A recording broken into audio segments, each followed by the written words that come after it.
Blake a 11 ans et ne s'appelle pas Blake. Il est à côté de sa mère dans la Peugeot sur une départementale près de Bordeaux. On ne roule pas si vite. Un chien traverse la route. La secousse les déporte à peine. La mère crie, freine, trop fort. Le véhicule zigzague, le moteur cale. « Reste dans la voiture, mon chéri, mon Dieu, reste bien dans la voiture. » Blake n'obéit pas. Il suit sa mère. C'est un collie au poil gris. Le choc lui a défoncé le thorax. Son sang s'écoule sur le bas-côté, mais il n'est pas mort. Il geint. On dirait la plainte d'un bébé. La mère court en tous sens. Paniquée, elle pose ses mains sur les yeux de Blake. Elle balbutie des mots sans suite. Elle veut appeler une ambulance. Mais maman, c'est un kleps. C'est juste un kleps. Le collet halète sur le bitume fissuré. Son corps brisé, tordu, adopte un angle bizarre. Il est agité de soubresauts qui vont en s'affaiblissant. Il agonise sous les yeux de Blake. Et Blake regarde avec curiosité la vie quitter l'animal. C'est fini. Le garçon mime un peu la tristesse, enfin ce qu'il imagine être la tristesse, pour ne pas troubler sa mère, mais il ne ressent rien.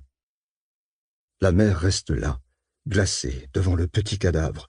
Blake s'impatiente, il la tire par la manche. « Maman, allez, ça sert à rien de rester là, il est mort là, on y va. Je vais être en retard au foot. » Tuer, c'est aussi des compétences. Blake découvre qu'il a tout ce qu'il faut le jour où son oncle Charles l'emmène chasser. 3 coups, 3 lièvres, une espèce de don. Il vise vite et juste. Il sait s'adapter aux pires carabines pourries, aux fusils les plus mal réglés. Les filles le traînent dans les fêtes foraines. « s'il te plaît, jouer la girafe, l'éléphant, la Game Boy. Ouais, vas-y encore !» Et Blake distribue des peluches, des consoles de jeux. Il devient la terreur des stands de tir avant de décider de faire dans la discrétion. Blake aime bien aussi ce que lui apprend l'oncle Charles. Égorger les chevreuils, dépecer les lapins.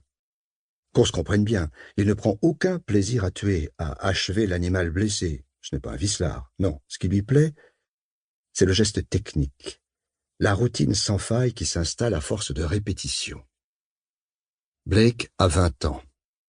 Et sous son nom très français, Lipovski, Farsati ou Martin, il est inscrit dans une école hôtelière d'une petite ville des Alpes.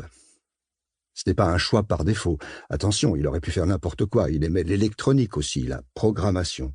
Il était doué en langue. Tiens, l'anglais, il lui avait suffi de 3 mois de stage chez Langs à Londres pour le parler quasiment sans accent.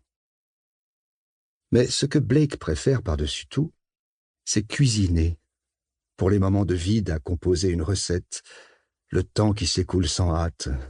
Même dans l'agitation fiévreuse d'une cuisine, les longues secondes calmes à regarder fondre le beurre dans la poêle, réduire les oignons blancs, monter un soufflet. Il aime les odeurs et les épices. Il aime créer un arrangement de couleurs et de saveurs dans une assiette. Ça aurait pu être l'élève le plus brillant de l'école. Mais vraiment, merde, Lipovski, ou Farsati, ou Martin, si seulement vous étiez un peu aimable avec la clientèle, ça ne saurait pas nuire. C'est un métier de service. De service, vous entendez, Lipovski, ou Farsati, ou Martin. Un soir, dans un bar, un type bien saoul lui dit vouloir en faire tuer un autre. Il a sans doute une bonne raison pour ça. Un truc de boulot, de femme, mais Blake, ça lui est égal. Tu le ferais, toi, pour le fric? T'es dingue, répond Blake. Complètement dingue. Je te paierai, et cher. La somme qu'il propose est à 3 0. Blake se marre. Non, tu rigoles. Blake boit lentement, prend tout son temps. Le type s'est effondré sur le bar. Il le secoue. Écoute, je connais quelqu'un qui le ferait. Pour le double. Je ne l'ai jamais rencontré. Demain, je te dis comment le joindre. Mais après, tu ne m'en parles plus jamais, ok? C'est cette nuit-là que Blake invente Blake. Pour William Blake, qu'il a lu après avoir vu Dragon Rouge, le film avec Anthony Hopkins, et parce qu'il a aimé un poème. et je bondis dans ce monde dangereux, impuissant, nu et... Pour continuer à écouter ce livre audio gratuitement, cliquez sur le lien dans la description et vous pourrez l'écouter en entier sans frais grâce à l'essai de 30 jours d'Audible.